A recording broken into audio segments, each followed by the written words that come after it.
Greetings and blessings, you guys. It's your coach Marquita again. I am so blessed and excited to continue this journey with you to Kingdom Wealth as we go through the 7-day coach. I want to remind you, we'll be going through other coaching products as well, to include the Wealth Creation Activation, Divine Design, and those will, of course, follow the 7-day coach. But as you continue this journey through the 7-day coach, which of course reveals the model for godly living and for a kingdom livelihood, which includes your business or your career or an enterprise that you're building, as you continue to go through this model that was established in the 6 days of creation and the 7th day of rest, you want to make sure that you apply it to where you are in life and where you are in your livelihood. So as you're shifting from day one, where God separates, he separates you unto himself. He reveals his ways to you. He starts to separate from you those things that are of the world and those things that have come from the enemy's kingdom. He also then prepares you for day two, which I want to do right now. In day two, the Lord gathers. So he separated you into himself. He separated from you those things that are not of him. And then in day two, he begins to gather resources to you and give you an area of dominion. Now, he has already established that there is an area of dominion for you. The problem is we cannot discover it on our own. I've shared with you guys many times that the world skips day one. The world doesn't set itself apart unto God. The world doesn't allow God to reveal his ways to them and separate them from the things of the enemy. Instead, they go right into day two. When they want to establish a business, if they're building a life, they start to gather resources. The problem with that is that the gathering actually includes gathering those resources in your area of dominion. If God himself has not separated you to himself, taught you his ways, and separated from you those things of the enemy, when you go for it to gather, you're choosing your own area of dominion. We are children of the Most High God. The Father and Creator of all things is our personal Father. And he gave us an inheritance in the earth and an area of stewardship, which includes dominion within the earth's resources and areas of influence. In day one, as we're separated unto God, we're developing a better relationship with him, a more intimate fellowship with God. Then he can trust us to show us our area of dominion and gather resources to us.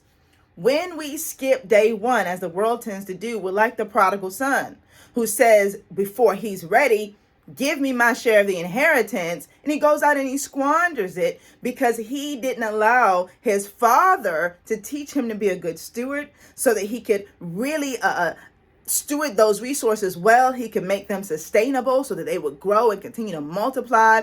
He did not allow his father to show him his area of dominion because he had a brother, which means that the dominion of the father was going to be split between the two brothers. The prodigal son just went off and decided what was going to be his area of dominion, which was loose living. He lost everything because that was not really his area of dominion. He didn't have authority in that realm. He didn't even understand that realm. He'd been in his father's house his whole life. He didn't know anything about the worldliness that was in that area he chose to go to.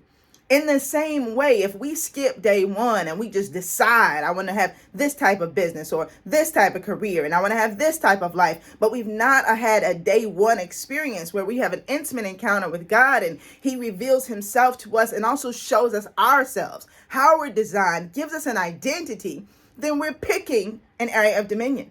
And if it's not our area of dominion, which I guarantee you won't be because we can't figure it out, we're not going to have divine authority in that area. So we've got to then become a usurper. We've got to then become a mimicker. We've got to then become one who just follows the standards and examples of others because we won't have any authority to be creative in that place. We've got to be set apart, separated to God first.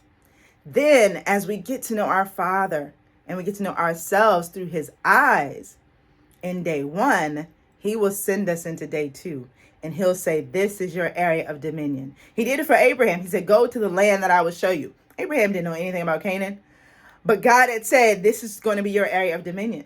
So Abraham set up altars. This is all in Genesis chapter 12. Abraham set up altars all over Canaan. He was operating in his authority over the region, which of course we know his descendants came back and took over. And even before that time, the people of the land said he was a great prince. He was well respected in the area because the authority of the kingdom was upon him, because God had given him that area as his dominion. He didn't see it fully, but he actually received the authority immediately because that was the area that God had called him to. Then the Lord gives him some resources. He sends him down to Egypt. He gets men and maid servants and donkeys and camels and cattle. And he becomes wealthy because God is gathering resources to him for his area of dominion, which is the land of Canaan. This is not a process that we're supposed to try to figure out on our own. That's what the world does. And when the world does it devoid of God, guess who shows up to answer their questions? It's the enemy. We are not like that. We are not of that kind. We have a Father. We are not orphaned. And our Father designed us for a specific purpose, and our purpose and identity align with the area of dominion that he has assigned to us. We need to separate ourselves unto him, find out about that area of dominion. Let him send us into that area and gather resources to us that are for our area of dominion, which will activate the gifts and talents within us and cause everything within us to align and come together. We'll talk more about that in Discovering Your Divine Design. But you've got to understand the concept of it, the model of it right now, because the Lord wants you to have a full life where everything in your life is integrated. Everything in your life works together. And it empowers you to be true to yourself, true to your design, true to your purpose and your identity. But you got to discover all those things in him. That's why day one comes first. And then God has to send you into day two. I pray that blessed you and answered some of your questions as you're traveling with me to Kingdom Wealth through the 7-Day Coach. If you've been working through day one, allow God to also minister to you through day two. Watch the videos, both videos. Let him talk to you, and then he will continue you on this journey. Be blessed, and I'll see you again very soon.